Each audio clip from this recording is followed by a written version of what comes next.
já děkuji Alešovi na prezentaci o Travelerů. On by udělal krásný úvod, navnadil vás, jaká bude krásná přednáška, takže pokud se vám přednáška líbit nebude, tak si stěžujte u Aleše, prosím. Tak, to, co nás čeká, já mám pro vás připravený přednášky dvě, úplně poslední. Jedna, která se týká produktu, který se jmenuje Lotus Protector. Dovolím si tvrdit, že asi pro velké množství z vás to bude něco nového. A pak druhá přednáška, která se týká Sanctum Gateway. Tak hned se vrhneme na Lotus Protector. Já budu mít první otázku. Je tady někdo, kdo už ho viděl?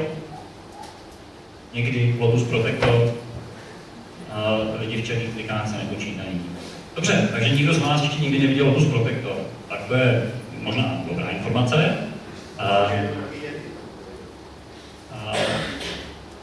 No, nikdo ho nikdy neviděl a všichni o něm mluví, nevím, jestli je pravda, doufám, že po dnešku se o něm trošku mluvit bude. Lotus Protector je první řešení antispamu od Lotusu. Předpokládám, že všichni tady nějaký antispam používáte. Zeptám se, je tady nějaký vyznavač adrenalinových sportů, který nepoužívá žádné antispamové řešení? Není tomu tak. Tak výborně, takže každý z nás nějaký antispam dneska už máte.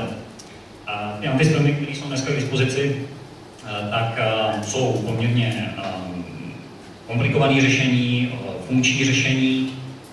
Každý používáte nějaký antispam z nějakého důvodu, který se vám na něm líbí.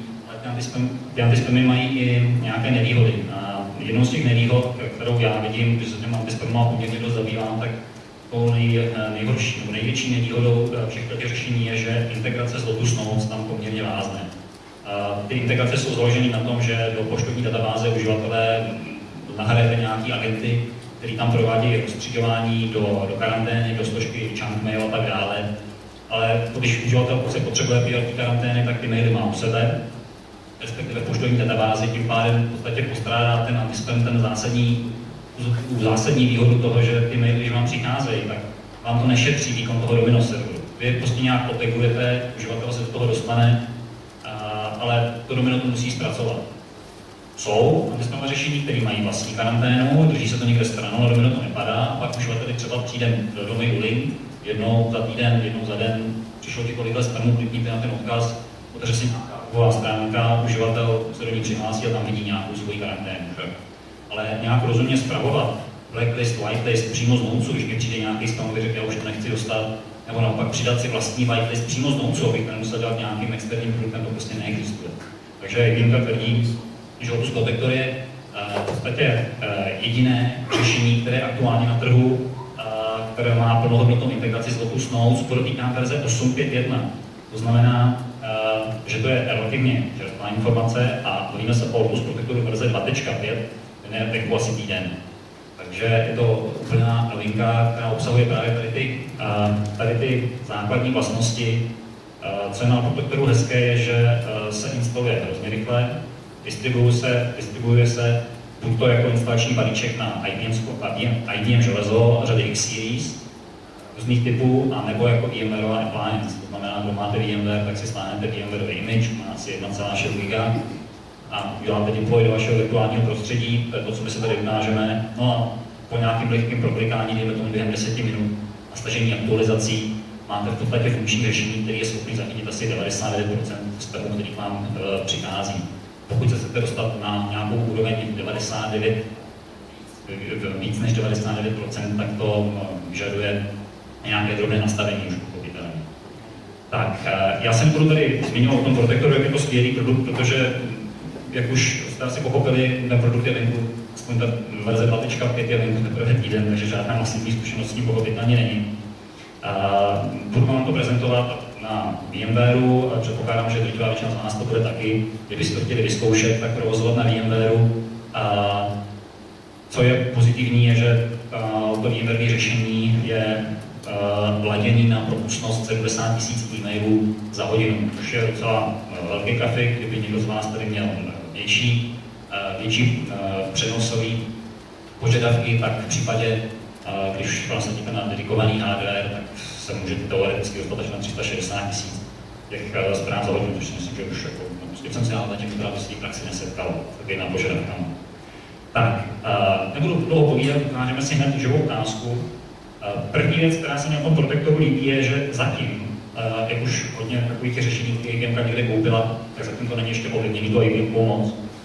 Takže spousta věcí je zatím docela napěchná, uvidíme, jak to bude dál. Už jsem tady říkal, že se to distribuuje jako VMware Online, takže já už jsem si to tady připravil, stáhnul jsem si ten balíček a mám vytvořený virtuální stroj. Vidíte tady, že mám virtuální server, který má gigaramky, jeden procesor, 50 GB místa na disku, předalokováno, má půl karanténu, tam nějaký místo pochopitelně je potřeba. A má 2 síťovky, to je důležitá poznámka, ten server bude mít 2 síťové karty. A co udělám, takže si ten virtuální server pustím. Ten virtuální server nastartuje, uvidíte, že je to v podstatě Linuxová distribuce, je to SUSE Linux 10. Po startu toho virtuálního serveru zvětším.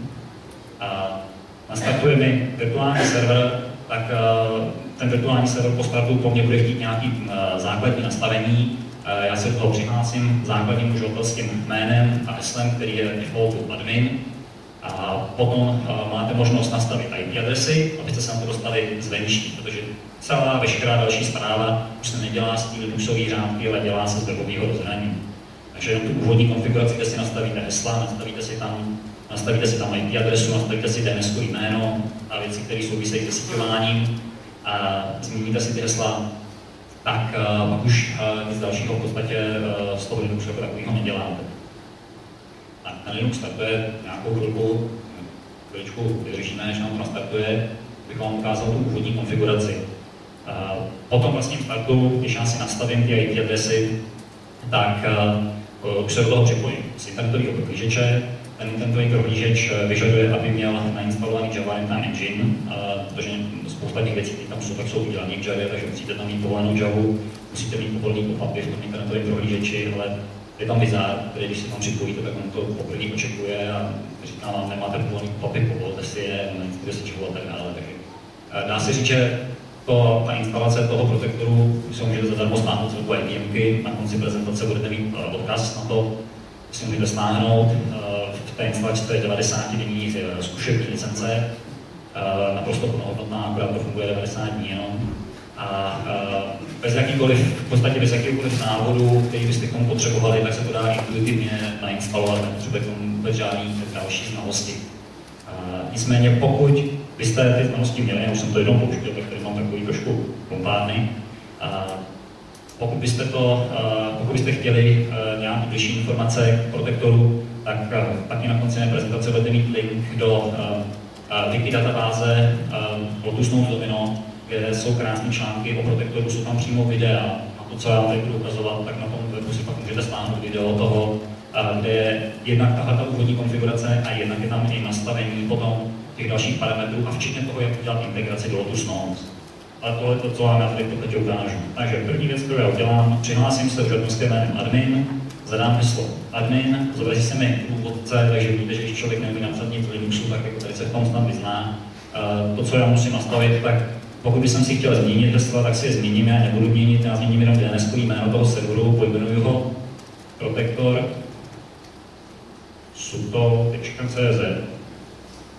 Tak, mohl bych si změnit IP adresy já změnit nebudu, nechám to tady na DHCP, protože asi nějakým prvničním prostředím jsme to nedělali.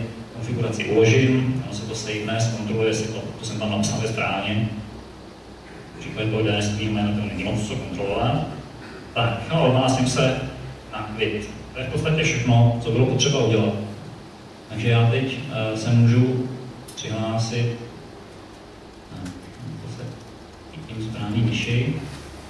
Tak já se teď můžu přihlásit na server s tím protektorem v internetovém prohlížeči. Takže si spustím internetový prohlížeč. Nevím, jestli tam je správně vidět všechno. Nějaký další věci.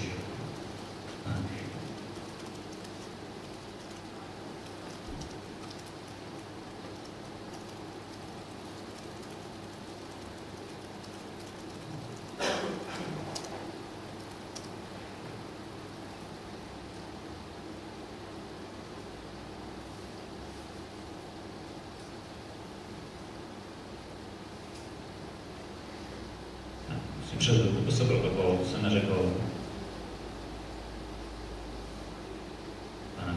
Mi to nedává, že to je nebezpečný certifikát, protože ten certifikát je pochopitelně self-signed, žádný jsme negenerovali. Ten potom by se musel vygenerovat později. Tak, přihlásil se těmi údaji, které jsem si tam zadal. A teď se mi provádí inicializace toho protektoru.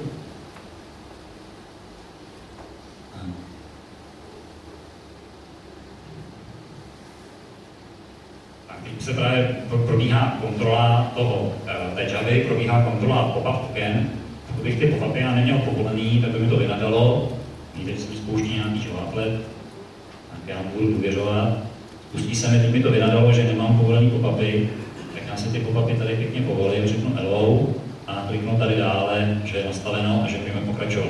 Spustí se mi takovýhle průvodce, vidíte několik kroků a v podstatě, jak já říkám, klik next finish je instalace za chviličku dokončená. Nejdůležitější věc je souhlas s licencí, těch licencí tam máme několik, tak je odsouhlasíme. Konfigurační metodu, jestli chceme použít Wizarda nebo ručně, tak my jsme neposkvrnění žádnýma znalostma, tak použijeme Wizarda. Máme licenci? Nemáme, takže použiju zkušební licenci, dám next. A teď to po mně chce ty hesla změnit, aby to bylo bezpečný, tak já mu tam hesla vrátím. Nadává mi to, že dává moc jednoduchý ty hesla, ale smíří se s tím, nebudeme se tím moc trápit. Teď, pokud bych se měl tu síť nakonfigurovanou správně, tak bych ji mohl pustit, tak bych ji mohl přeskočit ten krok. Já dám tady configure, vidíte, že se mě to ptá na jméno, případně i na ty síťové elementy, které jsem předtím nastavoval, tak mám tady DHCP, mohl bych to přepnout. Já to tady nechám být, tady dám zase next. Další věci, které budu nastavovat, tak jméno, kořenové domény, to znamená, to bude jméno toho serveru, z něj budou chodit reporty potom vám pod tím názvem, to je to protector.cz. Pak musím říct, že mám tady nějaký podřazený mail server, to znamená, kam já budu forwardovat poštu, kterou přijímám. Tady můžu říct, jestli mám jednu doménu, nebo jestli jich mám víc. Já budu přijímat poštu pro doménu suto.cz, zadám IP adresu nějakého domena, kterou mám zatím. Pokud by jsem měl toho víc, můžu nakonfigurovat víc. Pro odesílání pošty můžete používat buď to DNS, to znamená, když budete používat protektor i pro kontrolu odchozí pošty ven jako delay, jestli má doručovat pomocí MX, anebo jestli má forwardovat něco na nějakou další relay ven. To už je asi jasná konfigurace jakéhokoliv dalšího SMTP serveru. Takže já mám nastaveno. Tady chybí tlačítko, tady je schovaný tlačítko Next. Tady, tak přeci jenom ale rozlišení to trošku zlobí. Tak tady mám nastavení, které se týká alertů. Alerty si můžete posílat mailem. A nebo pěkná věc, máte tam RSS. Takže pokud používáte RSS-kovou čtečku, tak si alerty nemusíte sypat do mailu, ale pomocí RSS čtečky. Když používáte Lotus Notes standard klienta, tak kliknete jenom ten podcast, když to všechno uvidíme, že se mi to podaří. Jo, já jsem ve špatný kuchně, omlouvám se, protože vám to neukážu. Nicméně přetáhli byste si tohle na 10 tečku a viděli byste ji tam. Já vám to ukážu, mám ji tady, protektor z našeho a tady mám nějaký reporty. Tak. Půjdeme dál, ale ty nastavovat nebudu, to není důležitý. Vyberu časovou zónu, kde se nacházíme. Řeknu NTPčko, jaký chci používat, tak já mám ve zvyku používat CZ-pool, NTP.org tady u nás. Nastavit, no to je v podstatě všechno, finish. Takže viděli jste, click next finish a teď teda chvíličku to bude kroupat. Konfigurace se ověří, jestli jsem to nastavil správně. Konfigurace se uloží, nastartuje se a pak mám možnost se přihlásit do toho administračního rozhraní, kde můžu konfigurovat. V podstatě teď je to připraveno na příjem pošty.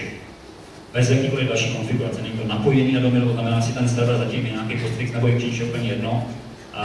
Teď bych další kroky dělal napojení na domino, ověřování uživatelů, aby jsem měl uživatelské karantény k dispozici, aby pomocí ADAPT protokolu ten protektor mohl zjišťovat platný adresáty zpráv, aby přijímal poštu jenom pro ty, který máte zaregistrovaný na dominu pochopitelně. Takže to jsou další konfigurační kroky, které jsou docela vhodný dělat. Já teď na tu konfiguraci, tak už nám doběhla ještě 20 vteřin, než se to aktivuje. Vidíte, že od té instalace, myslím, že to nebylo možná ani 10 minut, máme nastaveno. Teď další krok je zaktualizovat filtry, které nejsou aktuální. To znamená, že ta funkčnost by nebyla na těch 99%, jak Gameka tvrdí. Podíváme se na to, jak mám tlačítko Continue, přihlásíme to do administračního rozhraní, které vypadá tímto způsobem. A v tom administračním rozhraní se veškeré další operace už provádějí.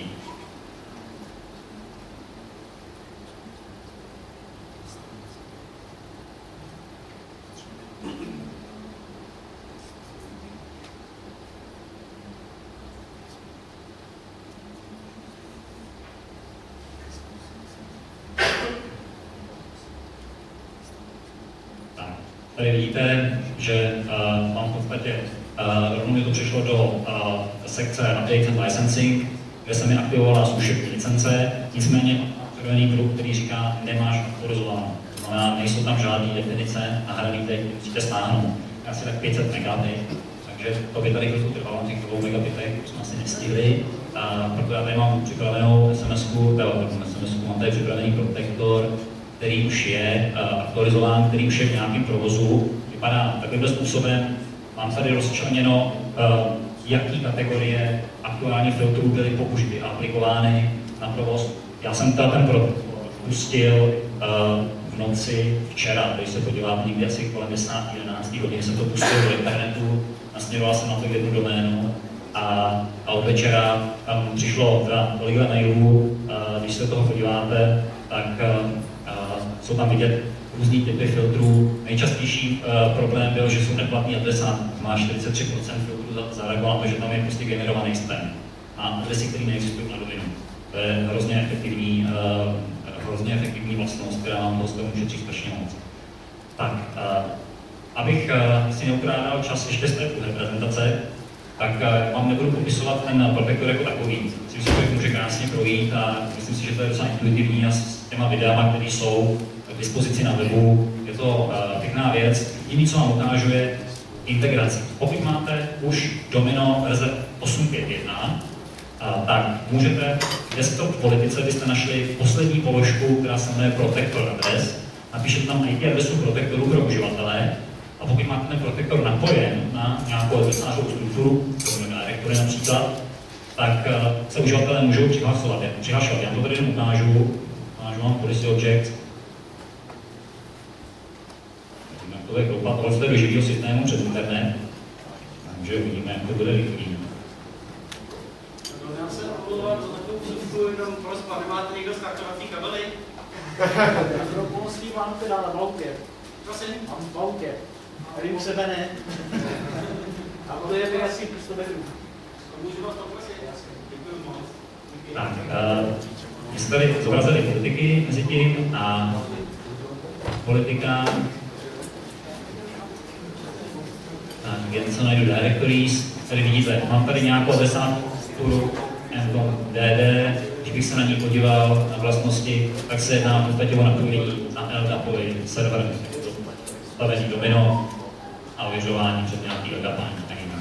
Tak, pokud to máte napojeno a v politice si aktivujete tu adresu od server protektoru, tak uživatelům automaticky do jejich poštovní schránky, pokud mají teda 8.5 šablonu, to je důležitá věc, přibude věc, kterou tam předtím neměli. Všimněte si tady záložka Spam Protection v osnově. Jedna věc Spam Protection a druhá věc, tady nahoře máte další tlačítko Block Senders Mail. Vy jako administrátor neděláte vůbec nic, já jsem do té šablony nešáhnul, jenom jsem v politice aktivoval tuhle položku. Nebo se dá aktivovat pro jednoho uživatele pomocí noucených parametrů na klientovi. Jo? Ale přes tu politiku je to nejelegantnější. Tak, tohle tlačítko je asi jasný. Přijde mi od někoho e-mail, který já prostě nechci dál akceptovat, který jsem tady dostal nějakou nabídku a oni mi furt píšou, já se odhlašuju z jejich listu a nechci se o to starat. A jenom to kliknu, řeknu block mail, OK. A ten odesílatel se mi přidá do mého blacklistu, který je uložený na tom protektoru, není uložený lokálně, to je důležité. Na ten blacklist a whitelist, který tam máte, se můžete podívat právě přes tu záložku Spam Protection, kde vidíte block messages, block centers, hello centers. Takže když já se podívám na block centers, tak se mi to připojí na ten můj Protector server. A tady vidím, že tady mám nějaký 2 e-mailové adresy, které tam si přidal, který chci já blokovat maily. Je to můj privátní blacklist, který funguje okamžitě na tom Protectoru.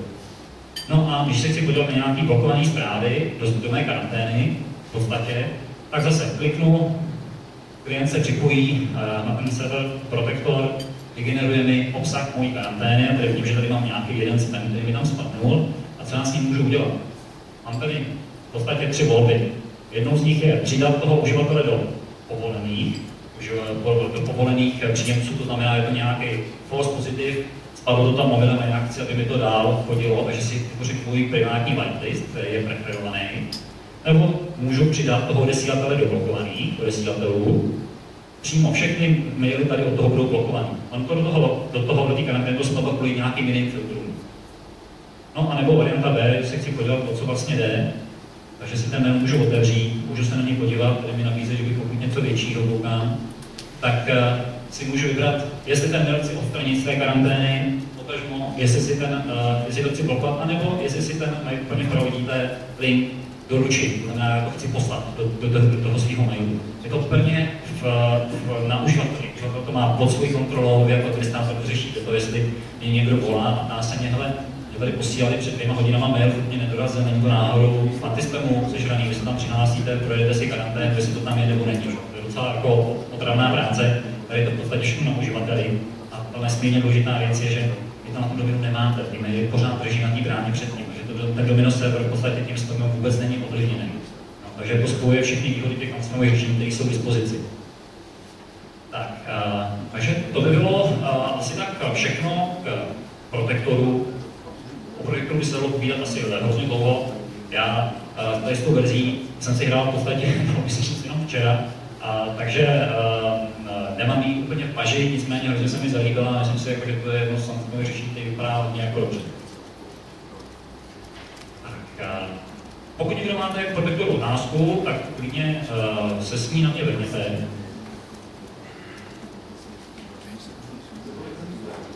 Per user. Stejně jako Sempáň nebo jakýkoliv jiný opustík produkt, licencujete uživatelskou licenci. Teď jsou nějaké akce, nevím přesně cenu, ale stojí to nějakých, nevím, jestli teď to na poslední závodem asi 20 € za uživatele. No, ale to neberte směrobratně, protože oni to docela tlačí, to jsou nějaké akce, že to bude možná stát i nějakých 15. Cena je docela rozhodná za ten display.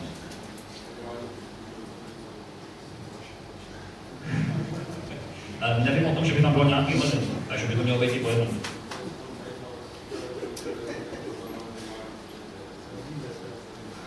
Dá se koupit. Proto takový omezení žádný nemá, že si můžete koupit jednu nouzovou licenci, a kdyby si nemohli koupit jeden, tak to myslím. Pevný.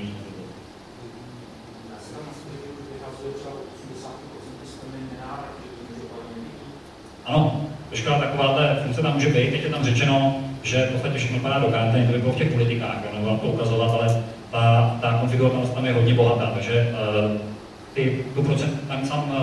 to řešení standardně tam je, teď je na úrovni signálu, který si to stáhlo, ale jsou tam i verzenovský filtry, který si můžete ladit, takže tam můžete přidávat maily, když říkáte tohle je spam, tohle je hen, a tím si to naladíte na to své prostředí a i můžete jako tomu šáhnout, takže si řeknete fajn, tak když to vyleze na nějaký 80%, tak to prostě zahodí. Mezi 60 a 80 to drží v krámě například. Tohle to všechno tam jde. Jsou tam globální blacklisty, je tam reputační služba, která vám udržuje IP adresy, je tam i v podstatě něco jako graylisting, to znamená, že když k vám přijde tady z té IP adresy během 1 hodiny 30 prokazatelných spamů, tak ji prostě kouknete na nějakou dobu. Jako všechny funkce, které u Antispamu znám, tak tady jsou. Nenašel jsem zatím nějakou, kterou bych jako znal a neviděl jsem ji tam.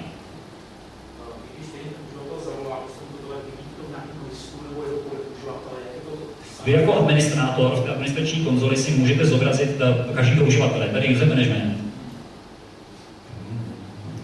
Ten user manager tady. Já tam potom vidím v podstatě každý uživatel, který tam má založený nějaký své pravidlo a můžu mu tam přidat, můžu mu ho ubrat. Takže vy jako administrátor můžete ty uživatelské pravidla spravovat z Protectoru. A můžete mu zároveň tam ten mail, kde Ano, můžete si zobrazit obsah karantény a říct, pošleme to. No, je to trošku líbější, přece mlezem na přes internet.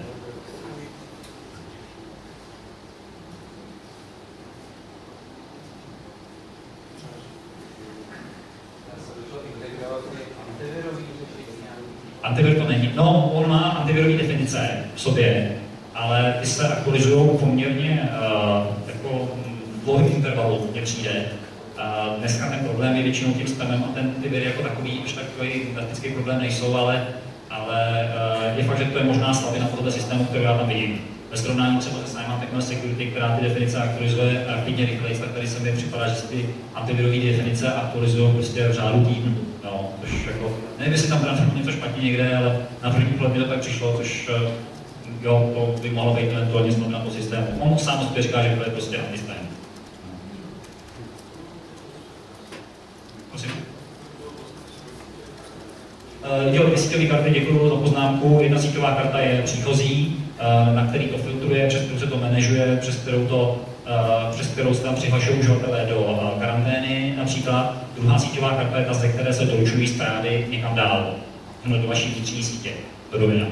Přes tu síťovou kartu se to připojuje na LDAP, přes tu síťovou kartu se to připojuje k domino serveru. Takže jedna síťovka je třeba, no, aby ten systém fungoval, tak na něj musíte mít směrovaný mail drop. Takže ta by měla být veřejnou IP adresu někde venku exponovaná a ta druhá může být někde do DMZ nebo do vnitřní sítě a přes to doručuje. No. Těch síťovek tam může být víc, pokud máte víc sítí, do kterých to chcete doručovat, tak těch interních sítí může být víc. Externí vždycky jedna a interní může být víc. No tak, když se podíváte sem, tak tady je to pochopitelně v angličtině. Si myslíte kódování? No, jako vnitřní zprávy v češtině. Vnitřní zprávy v češtině je... Jo, děkuju. Filtrování podle jazyku to má taky. Takže si můžete filtrovat. A já mám pocit, že tu češtinu jsem tam viděl někde.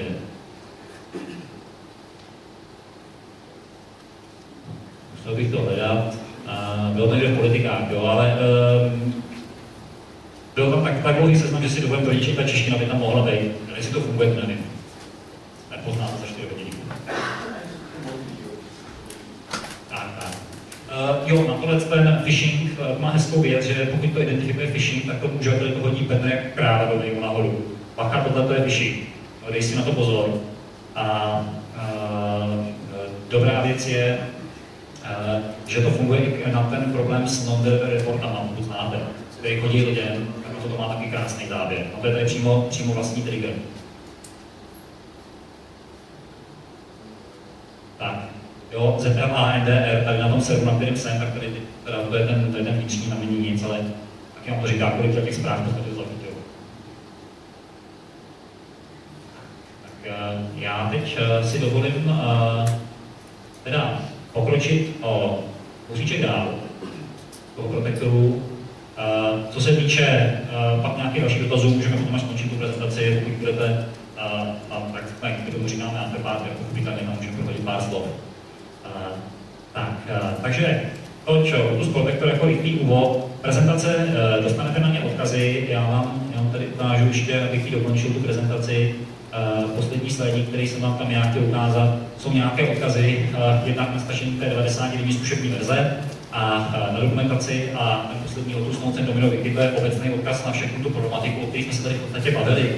Tak tam najdete články, které se týkají nejenom protektorů, ale které se týkají SendTimeu, DAOSu, je tam spousta krásných článků a konkrétně v té sekci o protektoru, tak tam jsou nádherný videa, které si můžete pustit a v podstatě je to průvod toho, jak to nainstalovat ten protektor, jak konfigurovat tu migraci s dominem a jsou velice krátké, to hrozně jednoduché.